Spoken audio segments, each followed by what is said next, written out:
안녕하세요. 홍영필 변호사입니다. 이번 시간에 파산 절차와 다른 도산 절차의 차이점에 대해서 한번 복습하신다고 보시고 한번 공부해 보겠습니다. 먼저 개인회생 절차의 차이점. 개인회생 절차는 파산의 원인인 사실이 있거나 또는 그러한 사실이 생길 염려가 있는 자로서 일정액 이하의 채무를 부담하는 급여소득자 또는 영업소득자가 장래 계속적 반복적으로 수입을 얻을 가능성이 있는 경우 그 수입에서 생계에 필요하다고 인정되는 비용을 제외한 나머지 가용소득으로 원칙적으로 3년간 채권자들에게 변제를 하고 변제하지 못한 나머지 채무에 대해서는 면책을 받을 수 있는 절차죠. 지금 무담보 10억, 담보 채무 15억 이하의 채무자에 대해서만 인정하고 있죠. 그 이상은 이제 일반회생을 신청해야 됩니다. 반면 개인 파산 절차는 파산 선고 당시 채무자가 소유하고 있는 재산, 파산재단을 처분하여 이를 변제재원으로 함에 반하여 개인회생 절차는 이제 청산형이라고 그러죠. 파산은 개인회생 절차는 원칙적으로 채무자의 장래소득을 변제재원으로 이제 회생형이다. 개인회생 절차는 파산 선고에 따른 신분상의 제약이나 사회적 불명예를 피할 수 있는 장점이 있죠. 다만 정기적 수입을 인정받기 어렵거나 가용소득이 확보되지 않은 채무자는 이용하기 어렵죠. 좀 소득이 있어야 되죠. 한편 개인 파산 절차는 개인회생 절차보다 유리한 점이 있죠. 개인회생 절차에서는 3년 혹은 5년 동안 그가 얻게 될 가용소득을 채권자들에게 변제해야 하고 그렇지 못한 경우 원칙적으로 면책을 받을 수 없죠. 그러나 개인 파산 절차에서는 채무자가 그의 장래소득을 채권자들에게 지급하지 않고 즉시 면책을 받을 수 있죠. 또한 개인회생 절차는 채무의 일부를 변제한 후 면책을 받음에 반하여 개인회생 절차는 전혀 변제를 하지 아니하고 면책을 받는다.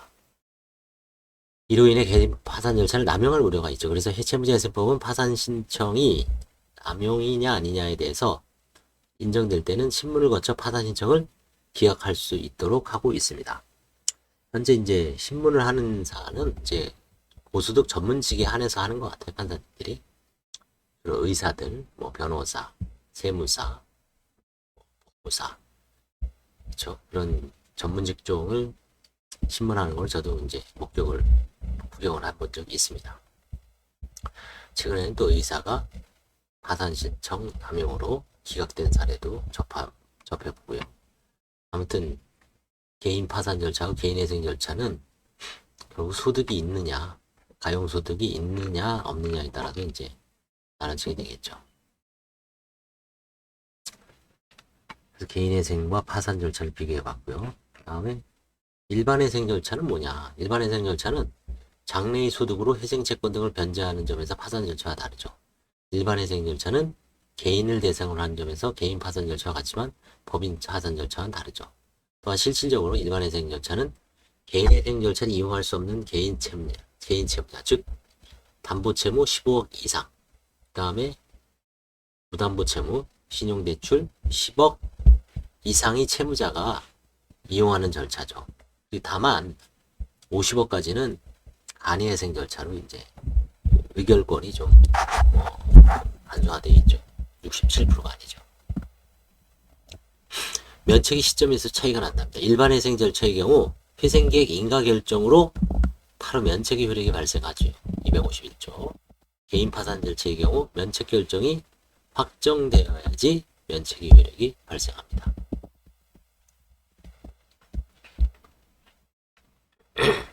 파산 절차와 회생 절차의 차이점은 뭐냐? 자, 회생 절차나 파산 절차 모두 개인과 법인을 대상으로 하는 점에서 동일하죠. 그러나 회생 절차는 채무자의 회생을 목적으로 하는 회생형 절차죠. 파산은 뭡니까? 청산형 절차입니다. 파산 절차는 채무자의 모든 재산을 현금화하여 변제하는 걸 목적으로 하는 청산형 절차입니다. 자, 그 다음에 이제 민법상 청산 절차가 있죠. 민법이나 상법상. 그거는 뭐 보겠습니다. 차이점은. 자연인이 사망으로 인격이 소멸하는 것과 마찬가지로 법인은 해산에 따라 인격이 소멸합니다. 법인이 해산 사유로는 존립기간이 만료, 기타 정관에 정한 해산 사유 발생.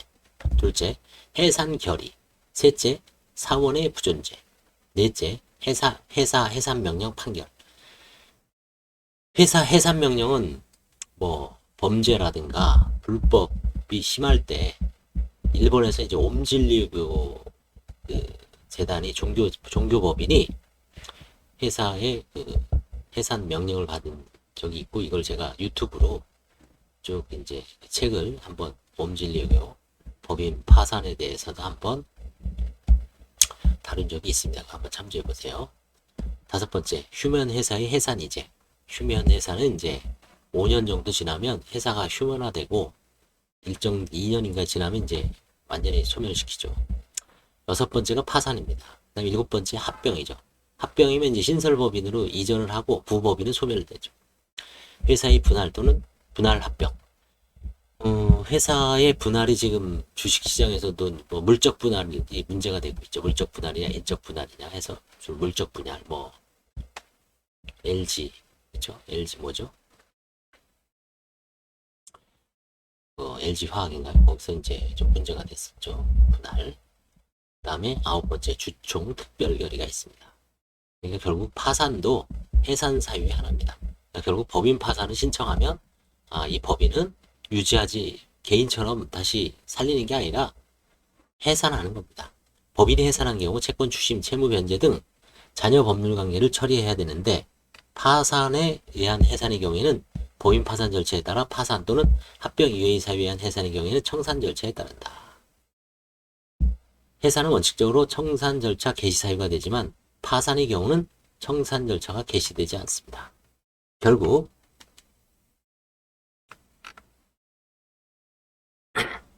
청산이란 법인이 합병이나 파산 이외의 원인으로 해산한 경우 법인의 법률관계를 종국적으로 처리하고 자녀 재산을 분배함을 목적으로 하는 절차죠. 청산 절차에서는 청산인이 법인 재산을 환가하여 채무를 변제하고 자녀 재산을 주주, 사원 등에게 분배하죠. 남으면 이때 법인의 채무가 재산을 상회하여 파산의 원인이 있다고 확인되면 청산인은 이제 파산 신청을 할 의무가 있고 그 이유 절차는 이제 파산 절차에 따르게 됩니다. 법인의 청산 절차는 법인이 보유한 총재산을 환가하여 채권자와 그 구성원에게 나누어주는 점에서 포괄 집행의 성격을 띠고 이러한 점에서 파산 절차 본질은 같죠. 채권자는 채권 신고를 해야 하고 채권 신고를 하지 않을 경우 변제를 받지 못할 수도 있는 점도 파산 절차와 같습니다. 그게 민법 여기 규정이 있죠. 88조 상법 535조 제1항 613조이랑 하면 차이점은 뭐냐? 적용 대상에 있어서 청산 절차는 법인으로 제한되죠. 파산 절차는 법인뿐만 아니라 개인도 포함됩니다. 결국은 이 민사상의 그 청산 절차는 민법이나 상법상의 청산 절차는 법인으로 제한되죠. 개인이 청산하는 경우는 없죠. 개인은 오직 파산을 선택을 해서 청산을 해야 됩니다. 파산 이외의 사유로 청산 중인 법인이 채무 초과의 사실이 발견되는 청산인은 지체 없이 파산 선고의 신청을 하도록 하고 있어 파산 절차가 청산 절차에 우선하도록 하고 있습니다. 그리고 이제 자산보다 부채가 더 많다 그러면 그때는 파산을 선택하도록 하고 있죠.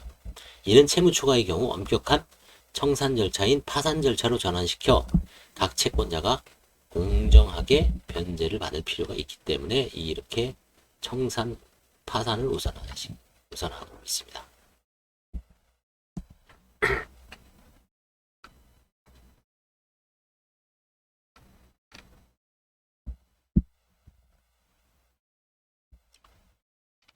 그 다음에 이제 민사집행법에 의한 강제집행 절차와의 차이점이 있습니다.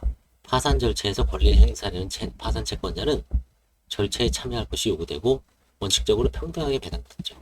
채권자의 권리 실현 방어자 민사집행법에 의한 강제집행과 파산 절차는 차이가 있습니다. 강제집행은 민사집행법이 기본 원칙으로 평등주의를 채택하고 있기 때문에 파산 절차가 유사하다고 할 수 있습니다. 그러나 강제집행에서 말하는 평등배당은 법정의 자격, 즉 집행권한 등을 가진 개개 채권자의 자발적인 절차 참여를 전제로 함에 반하여 파산 절차에서는 파산 선고에 의해 개별적인 권리 행사가 금지되고 권리 실현을 하려는 모든 파산 채권자의 참가가 요구된다는 점에서 큰 차이가 있습니다. 다시 말해 강제집행은 절차에 참가하는 채권자에 대하여 평등한 변제가 실현됨에 반하여 파산 절차는 총 채권자에 대하여 평등한 변제의 실현을 목적으로 하는 것이 특징이죠. 따라서 파산 신청권자로서는 독점적인 만족을 얻는 것을 기대할 수가 없죠. 근데 이제 강제 집행은 결국 참가하는 사람만 받아가는 거죠. 참가를 안 하면은 그냥 안 주는 겁니다. 둘째, 강제 집행을 신청하기 위해서는 집행 권한이 필요하죠.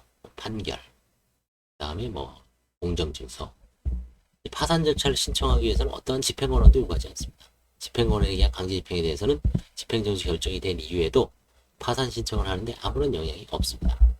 셋째, 강제 집행의 대상은 채무자의 개별 재산, 그래서 개별 집행이라고 하죠.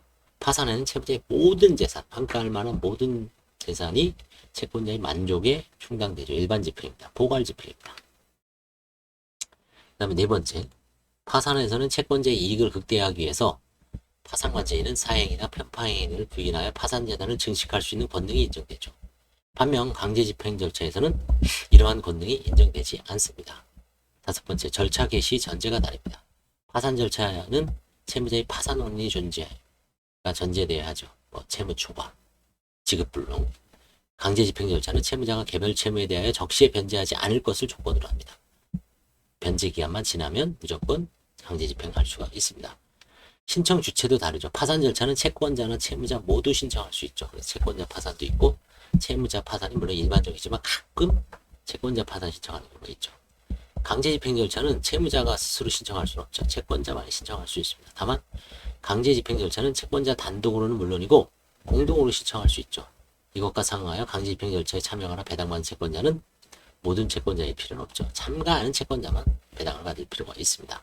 배당을 받을 수 있습니다. 일곱 번째, 집행의 효과에 있어 차이가 있습니다. 개인 파산의 경우 절차가 종료된 후에는 면책을 통하여 만족을 받지 못한 채권이 소멸되기도 하지만 강제 집행 절차에서는 나머지 채무에 대해 면책의 효과가 존재하지 않죠. 파산 절차는 모든 채권자가 채무자의 모든 재산에 대해 집행을 하는 것은 집단적 포괄적 집행 절차죠. 반면 강제 집행 절차는 개별적 특정 재산에 대한 개별 집행입니다. 강제 집행은 원칙적으로 본래적 집행이나 파산 절차에서는 모든 재산적 청구는 금전으로 변환해야 집행이기 때문에 대상적 집행이 성립. 이게 좀 어렵죠. 본래적 집행이냐 대상적 집행.